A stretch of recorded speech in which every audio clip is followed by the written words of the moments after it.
So hello guys, welcome back to my channel. It's AJ Foundation. Good evening to all of you. जैसा कि कल आपने देखा होगा, कल हमारा वीडियो जो है वो अपलोड नहीं हो पाया था.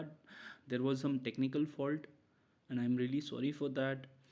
बट आज जो है आपका नया टॉपिक शुरू होने जा रहा है, वो है hardware and software.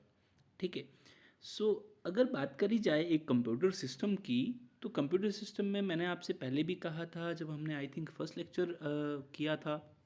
First lecture जो हमारा आया है उसमें मैंने कहा है कि कंप्यूटर सिस्टम क्या होता है, ये कंप्यूटर क्या होता है. It is just a collection of hardware and software components. ठीक है.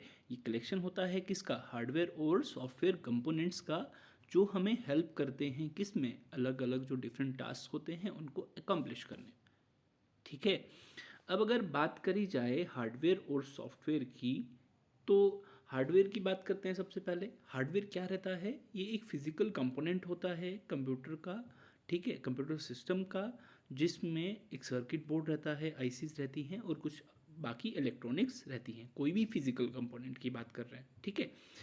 और अगर हम टेक्निकली बात करें, ठीक है, टेक्निकली अगर बात करी जाए कि हार्डवेयर क्या होता है, उसको क्या बोला जाता है? हार्डवेयर को उस सिस्टम यूनिट भी बोला जाता है. ठीक है. ये एक टेंजिबल पार्ट होता है कंप्यूटर का. टेंजिबल पार्ट मतलब जिसको आप इजीली टच कर सकते हैं. ठीक है, देख सकते हैं. ठीक है. और अगर बात करी जाए सॉफ्टवेयर की, तो सॉफ्टवेयर क्या होता है? सॉफ्टवेयर मैंने पहले भी कहा था कि सेट ऑफ इंस्ट्रक्शंस होते हैं जो कंप्यूटर को एग्जैक्टली बताते हैं कि करना क्या है. अब ये इंटेंजिबल पार्ट होता है, मतलब आप इसको टच नहीं कर सकते. राइट. और सेट ऑफ इंस्ट्रक्शंस है, मैंने पहले ही बोला सॉफ्टवेयर सेट ऑफ इंस्ट्रक्शंस होता है, इंटेंजिबल पार्ट होता है, इसलिए इसको क्या बोला जाता है? प्रोग्रामिंग यूनिट भी बोला जाता है.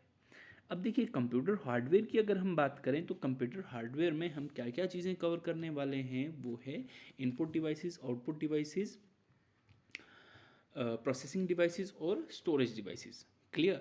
अब प्रोसेसिंग इनपुट डिवाइसेस की अगर बात करें, सबसे पहले तो इनपुट डिवाइसेस में क्या क्या रहेगा?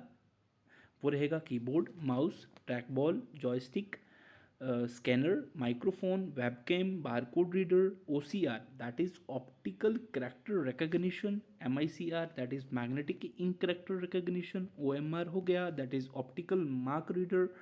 फिर उसके बाद किम्बल टैग रीडर होता है, SRS that is speech recognition system, light pen हो गया और टच स्क्रीन हो गया. ठीक है. सो ये सारी चीज़ें हम कवर करने वाले हैं इसमें. अब एक चीज़ मैं आपको बता दूं, इसमें एक छोटी सी मिस्टेक हुई थी मेरे से, I am sorry for that, कि प्रोसेसिंग डिवाइसेस जो हैं वो यहाँ पे आ चुकी हैं, आ गई हैं, और आउटपुट डिवाइसेस जो हैं वो यहाँ पे लिखी गई हैं.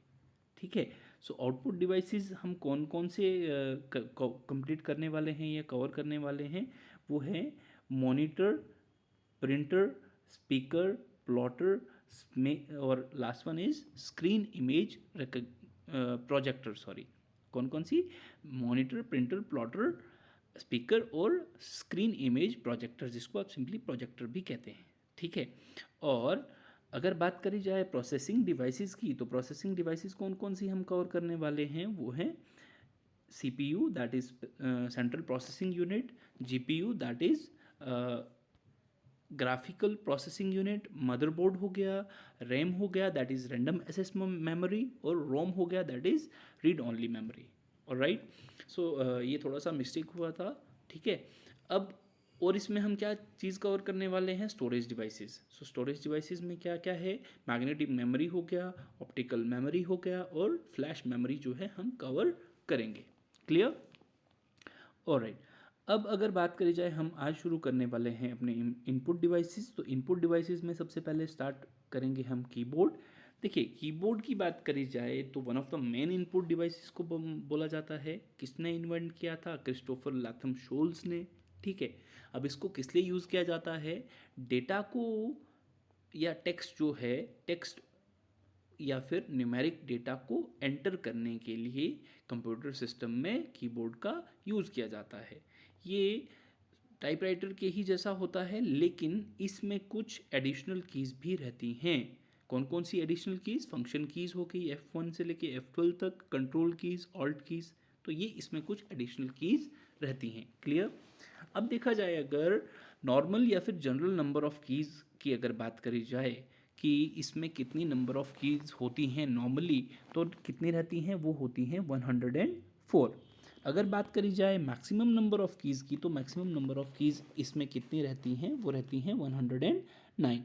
मिनिमम नंबर ऑफ़ कीज़ की बात करी जाए तो वो रहती हैं 78। थोड़ा ध्यान से देख लीजिएगा, ये थोड़ा इंपॉर्टेंट है, कभी कभी पूछा जाता है।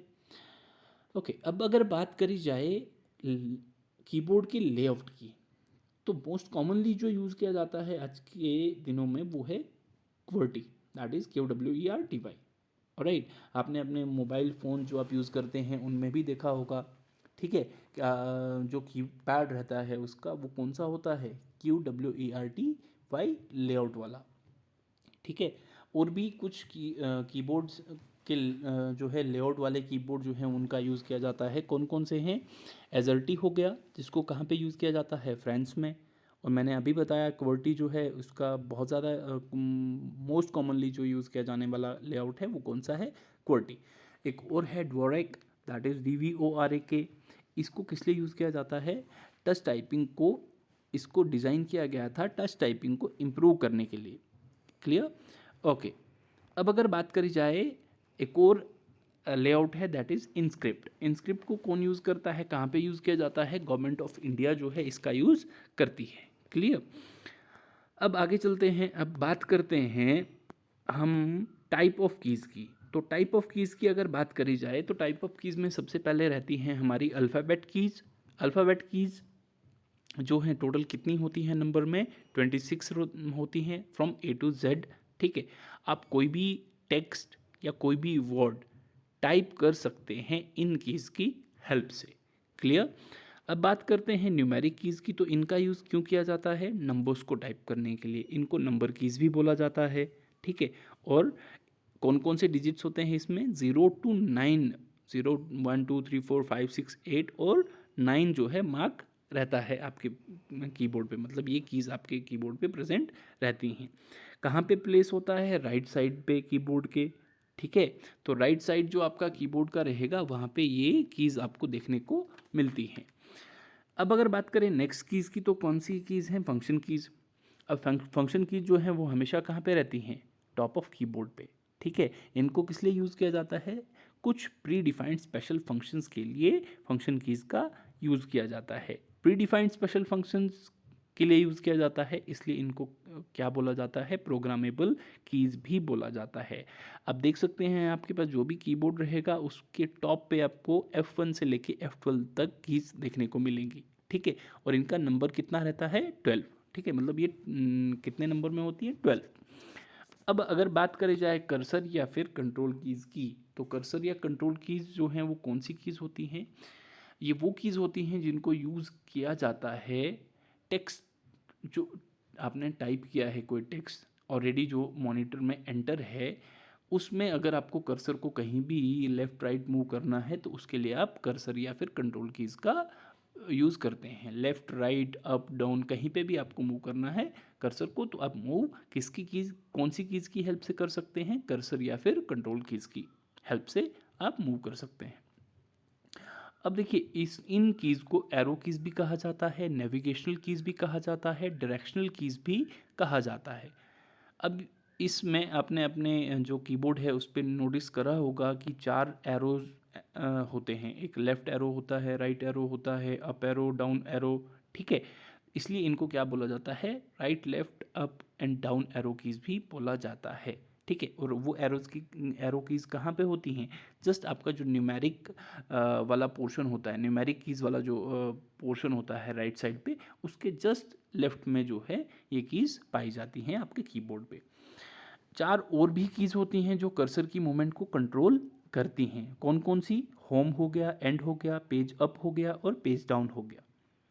ठीक है, अब देखिए होम का यूज़ कहाँ पे किया जाता है, अगर आपको क्या करना है, अगर आपको कर्सर को मूव करना है कहाँ पे, होम की को आप प्रेस अगर करते हैं तो उससे क्या होगा कि आपका जो कर्सर होगा वो लाइन की बिगनिंग में, जिस लाइन पे आप वर्क कर रहे हैं उस लाइन की बिगनिंग में चला जाएगा, या फिर जो आपका डॉक्यूमेंट है जिसको आप जो आप टाइप कर रहे हैं या वर्क कर रहे हैं जिस पे, उसकी बिगनिंग में चला जाएगा आपका कर्सर। क्लियर? एंड की का कहाँ यूज़ करते हैं? इसको हम यूज़ करते हैं अगर आपको लाइन के एंड पे कर्सर को लेके जाना है तो आप एंड की का यूज़ करेंगे। ठीक है। पेज अप का कब यूज़ करते हैं? देखिए, मान के चलिए आप एक जो है डॉक्यूमेंट रेडी कर रहे हैं, उसमें काफ़ी सारी स्लाइड्स हैं। ठीक है, 3-4 स्लाइड्स हैं। तो आप एक पेज पे हैं और आपको क्या करना है, आपने पेज अप की प्रेस जो है, पेज अप वाला जो की है उसको आपने प्रेस किया तो उससे क्या होगा, जिस पेज को आप करंटली देख रहे हैं, पेज अप करने से क्या होगा कि आपका जो कर्सर है वो एक पेज ऊपर चला जाएगा। मतलब जिस पेज पे आप हैं उससे एक पेज ऊपर चला जाएगा, या फिर हम प्रीवियस पेज पे चला जाएगा, बैक पेज पे चला जाएगा।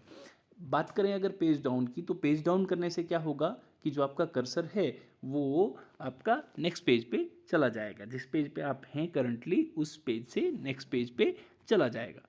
ऑलराइट, अब आती हैं कुछ स्पेशल कीज़। देखिए, स्पेशल कीज़ में हमारे पास टॉगल कीज़ आती हैं। टॉगल कीज़ क्या करती हैं, स्टेट को चेंज करती हैं, मतलब ऑन से ऑफ, ऑन या ऑफ। ठीक है, उसमें कौन कौन सी कीज़ आती हैं? कैप्स लॉक हो गया, नम लॉक हो गया, स्क्रॉल लॉक हो गया। क्लियर? अब फिर आती है मॉडिफायर कीज़। अब मॉडिफायर कीज़ की अगर बात करी जाए तो इनका अकेले का कोई भी एक्शन नहीं होता, मतलब ये अकेले अगर आप इनको प्रेस करेंगे ना तो इनका कोई भी एक्शन नहीं शो होने वाला। ठीक है, कोई रिस्पॉन्स नहीं मिलने वाला। इनको आप कैसे यूज़ कर सकते हैं? कॉम्बिनेशन में, दूसरी कीज़ के कॉम्बिनेशन में आप इनका यूज़ कर सकते हैं। जैसे अगर हम बात करें, आपने प्रेस किया control plus P, control plus P जो है, पी है, तो आप किस में कंट्रोल को पी के साथ प्रेस कर रहे हैं तो उससे क्या होगा, फिर एक्शन जो है होगा प्रिंट के लिए। राइट, आप प्रिंट डॉक्यूमेंट को प्रिंट करने के लिए। कंट्रोल प्लस वी का आप अगर यूज़ करते हैं तो हाँ, पेस्ट करने के लिए। क्लियर? ये मैंने आपको बताया भी है। तो इसमें कौन कौन सी कीज़ आती हैं? कंट्रोल की होगी, फंक्शन की होगी, और ऑल्ट की होगी, और शिफ्ट की जो है इसमें आती हैं। कुछ और कीज़ के बारे में हम जानेंगे। ठीक है, जैसे कि टैब की हो गया, प्रिंट स्क्रीन हो गया, एस्केप हो गया, स्पेस बार हो गया, एंटर की हो गया, बैक स्पेस हो गया, और डेल की हो गई। कैप्स लॉक का कब यूज़ किया जाता है? देखिए, अगर आपको क्या करना है, लेटर्स को टाइप करना है कैपिटल लेटर्स में या फिर अपर केस में, तो आप किसका यूज़ करेंगे? कैप्स लॉक का। अच्छा, अपर केस में या फिर आपको अगर कैपिटल लेटर में टेक्स्ट को टाइप करना है तो उसके लिए आपके पास एक और तरीका होता है। वो कौन सा है कि आप क्या करें, शिफ्ट की के साथ आप जिस भी अल्फ़ाबेट को टाइप करना चाहते हैं, मान के चलिए आप ए को टाइप करना चाहते हैं कैपिटल में, तो आप शिफ्ट प्रेस करके रखेंगे और ए को टाइप करेंगे और आपका जो टेक्स्ट अपीयर होगा स्क्रीन पे वो कैसा होगा, कैपिटल में। क्लियर? तो कैप्स लॉक जो है, कैप्स लॉक की आपने एक बार प्रेस कर ली, फिर आप छोड़ दीजिए, और फिर आप कोई भी चीज़, कोई भी टेक्स्ट जो है वो अगर जो आप टाइप कर रहे हैं वो किस में शो होगा, वो कैपिटल में होगा। क्लियर? ऑलराइट, ये कहाँ पे प्लेस होता है? लेफ्ट साइड पे प्लेस होता है कीबोर्ड के। अब देखिए, कैप्स लॉक हो गया, नम लॉक हो गया, स्क्रॉल लॉक, इनका जो फंक्शनिंग रहती है वो कैसी रहती है? Back and fourth. Back and fourth से क्या मतलब? बैक एंड फोर्थ से ये मतलब कि अगर आप कैप्स लॉक एंटर करते हैं, प्रेस करते हैं, तो उससे क्या होगा, आपका जो टेक्स्ट है वो किस में शो होगा? अपर केस में। ठीक है, अगर आप कैप्स लॉक को फिर प्रेस करते हैं एक बार, ठीक है, या एक कैप्स लॉक को अगर आप प्रेस करते हैं तो फिर आपका जो है टेक्स्ट जो है वो किस में चला जाएगा? डाउन, लोअर केस में। ठीक है, तो कहने का मतलब ये है, कैप्स लॉक अगर आप एक बार प्रेस करते हैं, ठीक है, तो उससे क्या होगा, आपका जो टेक्स्ट होगा वो किस में आ जाएगा? अपर केस में या कैपिटल लेटर्स में। फिर से आप कैप्स लॉक को प्रेस करते हैं तो उससे क्या हो जाएगा, जो आपका टेक्स्ट है वो किस में, आप जो आप एंटर करेंगे वो किस में शो होगा आपको? लोअर केस में, दैट इज स्मॉल लेटर्स में। क्लियर? इसलिए इनको टॉगल कीज भी बोला जाता है because of the back and fourth functioning. Clear? अब आता है नमलॉक। नमलॉक क्या होता है? नमलॉक होता है शॉर्ट फॉर्म न्यूमेरिक लॉक का या फिर नंबर लॉक का। इसको किस लिए यूज़ किया जाता है? न्यूमेरिक कीपैड जो रहता है आपका 0 to 9, उसको एनेबल या फिर डिसेबल करने के लिए। देखिए, इसका भी बैक एंड फोर्थ फंक्शनिंग है।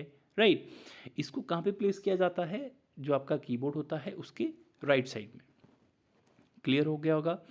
अब आती है बारी स्क्रॉल लॉक की। सो स्क्रॉल लॉक क्या होता है? स्क्रॉल लॉक जो है वो कहाँ पे प्लेस होता है? सबसे पहले ये होता है जो आपका कीबोर्ड एक पॉज की होता है, कीबोर्ड पॉज की के नज़दीक ही, उसके नियर ही स्क्रॉल लॉक का की पाया जाता है। ठीक है, अब ये क्या करता है, इसका काम क्या होता है?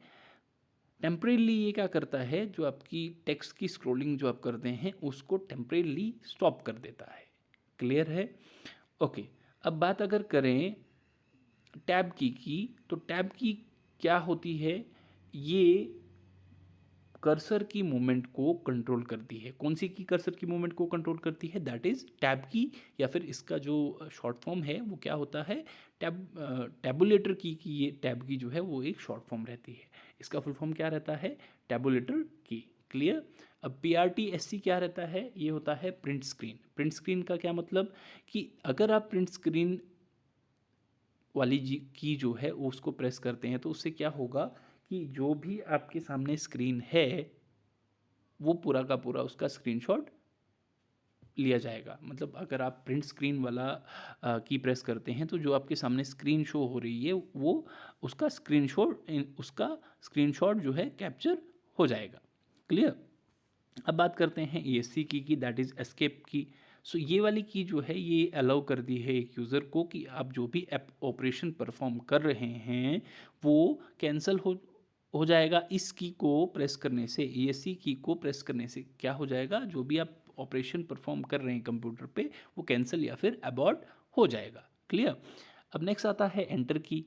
सो एंटर की क्या होता है? इसको हम रिटर्न की भी कहते हैं। ठीक है, अब देखिए ये एक अल्टरनेटिव होता है किसके लिए?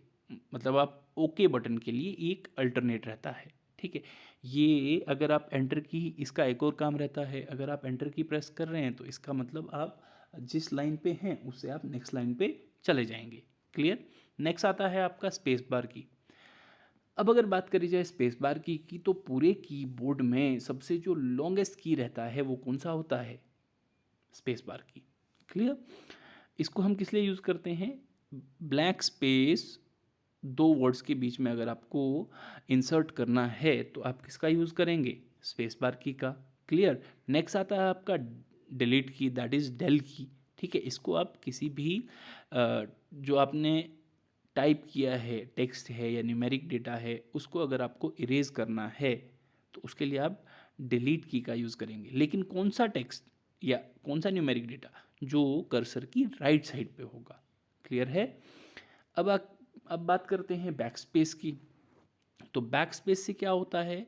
इसको आप यूज़ करते हैं इरेज के लिए, जैसा कि डेल की को वैसे ही बैक स्पेस को भी यूज़ किया जाता है। लेकिन देखिए इन दोनों में डिफरेंस क्या है? इन दोनों में डिफरेंस ये है कि आप अगर डिलीट की का यूज़ कर रहे हैं तो आप राइट साइड, कर्सर की राइट साइड पे जो टेक्स्ट रहेगा उसको आप इरेज करेंगे, वो इरेज होता जाएगा। और अगर आप यूज़ कर रहे हैं बैकस्पेस की तो उससे कौन सा डेटा इरेज इरेज होगा, या कौन सा जो आपने टेक्स्ट करा है, टाइप करा है, जो चीज़, कौन सी चीज़ इरेज होगी? वो होगी कर्सर के लेफ्ट साइड पे जो भी टेक्स्ट होगा वो इरेज होता जाएगा। बैकस्पेस की कहाँ पे प्लेस होती है? एंटर की के जस्ट अबव। ठीक है, अब बारी आती है नेक्स्ट इनपुट डिवाइस की, दैट इज़ ट्रैक बॉल। ठीक है, आपको एक चीज़ बता दूं, जैसा मैंने नंबर वाइज जो है सीक्वेंशली वहाँ पे प्लेस किया था, मैंने जब मैं आपको इनपुट डिवाइसेस के बारे में बता रहा था उस वे में हम नहीं चले, बिकॉज अगर मैं एक ही लेक्चर में इसको ख़त्म करूँ तो वो बहुत ज़्यादा लेंथी हो जाएगा और लेक्चर जो है वो भी बहुत ज़्यादा बड़ा बनेगा। सो मैंने क्या किया था, मैंने इनको थोड़ा सा 1 by 1 डिवाइड करने की सोची थी, बिकॉज अगर हम माउस स्टार्ट करते तो उसमें भी बहुत सारी चीज़ें जो मैं नहीं चाहता था मिस करना, तो मुझे जो थोड़ी छोटी लगी वो मैंने इस लेक्चर में ऐड करी है। मतलब जो इनपुट डिवाइसेस जो थोड़ी सी छोटी लगी वो मैंने इस लेक्चर में ऐड करी हैं। सो उस चीज़ को लेके आप बिल्कुल टेंस मत होइए। सो अगर बात करें ट्रैक बॉल की तो ये किसने इन्वेंट किया था? एक पर्सन थे जिनका नाम था रैल्फ बेंजामिन। राइट? ये अल्टरनेटिव होता है किसका? माउस का। अब देखिए अल्टरनेटिव के साथ साथ इसमें क्या होता है, एक बॉल रहता है। ट्रैक बॉल में क्या होता है? एक बॉल रहता है जिसको आप अगर हाथ से रोटेट करें तो वो पॉइंटर को जिस डायरेक्शन में आप लेना चाहें, मूव करवाना चाहें, करवा सकते हैं। ठीक है, पॉइंटर को आप जिस डायरेक्शन में मूव करवाना चाहें, मतलब 360 डिग्री वो कर्सर को मूव करता है। कहने का मतलब जो बॉल रहता है वो कर्सर को 360 डिग्री आप जब रोटेट करेंगे, मूव करेंगे, तो वो मूव करवाएगा पॉइंटर को। क्लियर। अब मेनली कहाँ कहाँ पे यूज़ किया जाता है इसका? कैड, कैम और मेडिकल फील्ड में। कैड क्या है? It's computer aided design. और कैम क्या है? It's computer aided manufacturing. Clear. Next आता है आपका इनपुट डिवाइस, जॉयस्टिक। जॉयस्टिक क्या होता है? ये भी एक इनपुट डिवाइस है जिसको इन्वेंट किया था राल्फ मेरिक ने। और इसका ज़्यादातर यूज़ कहाँ किया जाता है? वीडियो गेम्स को प्ले करने के लिए, खेलने के लिए, या फिर एयर कंट्रोल ट्रैफिक में इसका यूज़ किया जाता है। देखिए, जैसा कि ट्रैक बॉल में एक बॉल रहता था जिसको रोटेट करके आप कर्सर को मूव कर सकते थे किसी भी डिज़ायर्ड डायरेक्शन में 360 डिग्री, लेकिन इसमें क्या होता है, बॉल की जगह पे एक स्टिक रहती है। क्लियर। और ये भी काम किसकी तरह ही करता है? ट्रैक बॉल की तरह ही ये भी काम करता है। क्लियर। अब नेक्स्ट जो इनपुट डिवाइस है वो क्या है? माइक्रोफोन। अब माइक्रोफोन क्या होता है? माइक्रोफोन होता है एक ऐसा इनपुट डिवाइस जिसको आप यूज़ करते हैं वॉइस या फिर साउंड को रिकॉर्ड करने के लिए कंप्यूटर में। ठीक है, इसको माइक भी बोला जाता है। ठीक है, किसने दिया था ये इन्वेंट करा था एमिल बर्लिनर ने। किसने इन्वेंट करा था? एमिल बर्लिनर ने। ठीक है। और ये माइक्रोफोन क्या करता है, इसका काम क्या होता है? ये कन्वर्ट करता है साउंड एनर्जी को किस में? इलेक्ट्रिकल एनर्जी में। क्लियर। ऑलराइट। अब नेक्स्ट जो है एंड लास्ट आज का, ठीक है, कल हम, चलिए पहले इसको कंप्लीट कर लेते हैं फिर उसके बारे में बात करते हैं। लास्ट आपका रहेगा light pen. So light pen जो है वो भी माउस के जैसा ही होता है। इसको आप डायरेक्टली यूज़ कर सकते हैं लिखने के लिए, टाइप करने, सॉरी लिखने के लिए, और कोई भी फिगर आपको अगर कंप्यूटर स्क्रीन पे ड्रॉ करनी है तो उसके लिए आप किसका यूज़ करते हैं? लाइट पेन का। ठीक है। इसको क्या बोला जाता है? ऑप्टिकल पॉइंटिंग डिवाइस भी बोला जाता है। और ये किसने दिया था, किसने इन्वेंट किया था? बेन गर्ले ने। क्लियर। अच्छा, मैं आपको बता दूं, आज ये आपका ये वाला इनपुट डिवाइस लाइट पेन तक ही हम कवर करेंगे। और कल आपके इनपुट डिवाइसेस, कल जो लेक्चर आएगा उसमें आपके इनपुट डिवाइसेस टोटली कंप्लीट हो जाएंगे। एंड आई होप कि अभी तक जो हमने ये लेक्चर कवर किया, जितने इनपुट डिवाइसेस कवर करे, आई होप कि आपको बहुत क्लियरली समझ आ गए होंगे। ठीक है, अगर कोई भी डाउट रहता है तो प्लीज़ कमेंट सेक्शन में आइए और वहाँ पे कमेंट करके ज़रूर पूछिए कि आपको जो चीज़ नहीं समझ आई। Alright, thank you so much, goodbye.